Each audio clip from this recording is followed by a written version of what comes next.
美国奥兰多市中心伫咧举办万圣节活动的时阵，是发生枪击事件。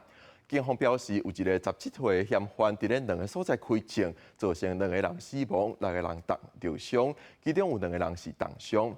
警方正咧调查嫌犯犯案的动机，佮有被害人甲嫌犯之间敢有关系。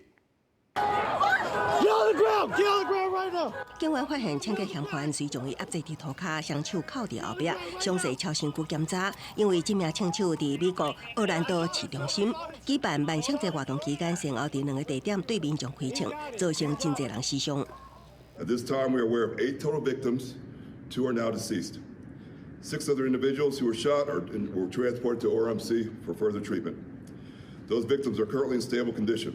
奥兰多市长下令对市中心5路区实施紧急状态，半暝了后停止卖酒精饮料，搁伫透早1点到5点之间实施宵禁。犯案的枪手只有17岁，去年捌因为重大窃盗案犯罪了后方释放。警方目前也在调查犯案动机以及甲被害人之间的关系。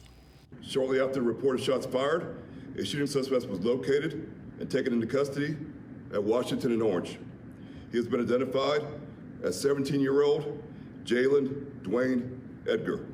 He was previously arrested for grand theft in 2023.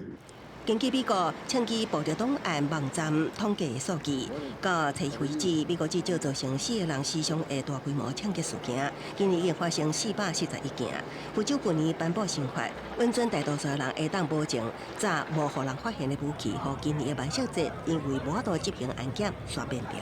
公司新闻第5年报道。